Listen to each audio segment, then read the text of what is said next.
తెలంగాణలో మరో ఎయిర్పోర్ట్ ఎక్కడో మీకు తెలుసా? ఫైనల్గా వరంగల్లో ఎయిర్పోర్ట్ రానుంది. దీనికి సంబంధించి ఉత్తర్వులను కేంద్రం ఇచ్చింది.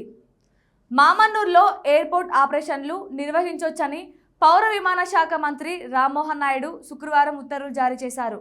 అంతకుముందు శంషాబాద్ ఎయిర్పోర్ట్ నుంచి 150 కిలోమీటర్ల పరిధిలో మరో ఎయిర్పోర్ట్ ఉండకూడదని జిఎంఆర్ సంస్థలో ఒప్పందం ఉంది.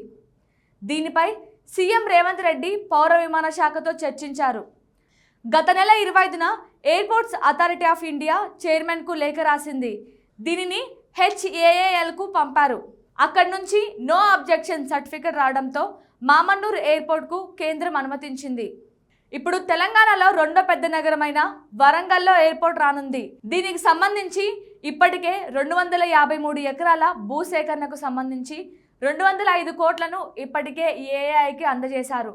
వరంగల్తో పాటు భద్రాద్రి, కొత్తగూడెం, పెద్దపల్లి, ఆదిలాబాద్లో విమానాశ్రయాలను మంజూరు చేయాలని విజ్ఞప్తి చేశారు.